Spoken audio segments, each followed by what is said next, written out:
families, welcome back to my channel. Today I am going to talk about what should be the ideal productivity hours in the video online business owner's life should look like. So you need to work at least 13 to 16 hours every day and be always active to micromanage every little thing in your business. What?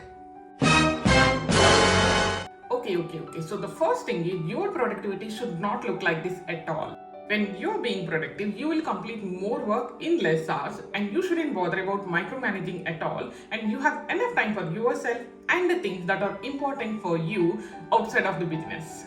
If you wish it for the more time in a day, it's no surprise. With a proper productivity system in place, you need not hustle 24/7 and still can grow your revenue by 5x times. So let's get to the show of how you can have a proper productivity system to maximize your profits without burning yourself out. The first tip I have for you is setting up email templates. According to research, on an average, 34% of the work time is spent on checking the emails. You can avoid this by setting up email templates starting from message templates to an email sequence templates to reply templates and email design templates. So this will save you hours of the time which you can invest in other high revenue generating activities. And the second tip I have for you is creating project management templates.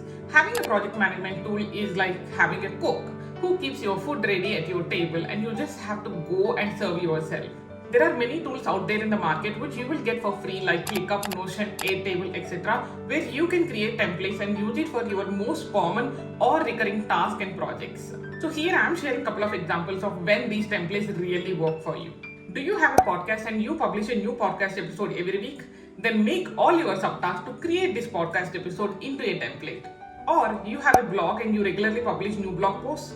Then create a template for all your subtasks related to creation of the blog post, starting from scripting, writing, publishing, designing, graphics, curation, everything. The best thing is all these tools supports creating automation to attach the template. My favorite tool among all these is ClickUp because it also supports creating automation to attach the template to the task or projects. The next tip I have for you is setting up automations. Pretty much anything that is recurring can and should be automated in my opinion. So one automation might save you a few seconds, but that number can grow quite a bit over the time. Another advantage of automating versus doing the task manually is that it reduces the number of the things you need to remember to do on your own.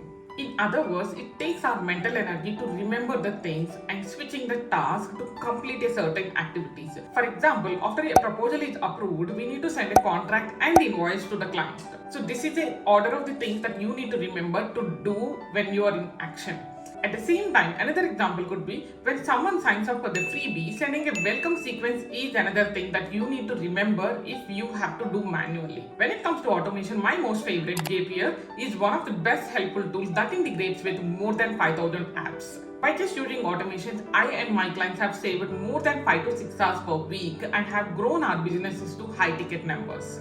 If you want me to create a thorough video on how to set up automations from scratch, let me know in the comments below. I will make a complete video on that very soon. The next tip I have for you is get rid of the distractions. If you are someone who gets distracted very easily, it is time to minimize your distractions. Close out any unneeded browser tabs or hide them which you are not currently using when you are working on some important task, and shut off your phone notifications. It's incredible to see how much more productive you can be when you are not constantly distracted by your phone notifications going off. Here are some techniques that I use to block my distractions. But before that, you need to measure how much distracted you are even before trying to block your distractions. So one tool I use to measure the distractions is rescue time.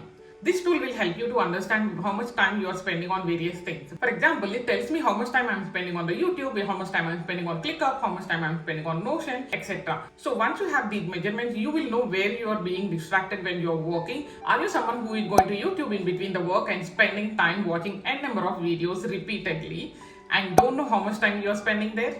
Time to know. Use these tools. Another thing I do to block my distractions is using focus feature in my Apple iPhone. Setting this to do not disturb mode helps me not to get distracted by the various notifications that keeps popping up on my phone. The next tool I use is Inbox Pause. If you're familiar with Boomerang for Gmail, I'm sure you would be knowing this. So it comes up with an option of pausing your inbox.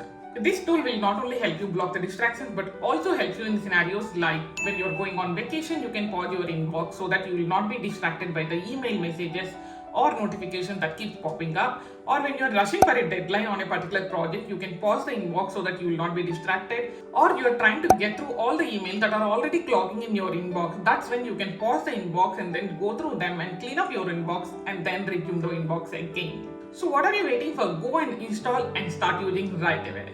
The next productivity tip I have for you is delegating at the right time. See, outsourcing is the secret weapon when it comes to productivity tips for the busy entrepreneurs. Ordering groceries online, or taking your clothes to the laundry or dry cleaners, or hiring a cleaning person, or employing someone to watch your kids are some of the things that you can outsource at home. One of the things that allowed me to scale my own business was outsourcing help. I have been able to increase the productivity and ROI for several business owners like you by hiring and training new team members and optimizing their tech and automating their systems and processes. If you want to see how I can increase your ROI by increasing your productivity, then check out my service guide. You will get the link in the description below. Now, you will get thousands of videos and books on how to boost your productivity, but it's your time to put a pause on getting on the loop of watching number of productivity videos or going through a number of the books and again getting back to the same system and steps. I am guilty of doing that too. It's your sign and reminder to do all the things by taking one step at a time to boost your productivity and save yourself from burnout, because a CEO must stand for Chief Everything Officer when you are running your own business. That's why saving yourself time, however and whenever you can, becomes so important. I hope you found this video helpful, and if you enjoyed watching this video, please like, share and subscribe, and I will see you next week with another video. Till then, happy hustling and living your life. Bye bye.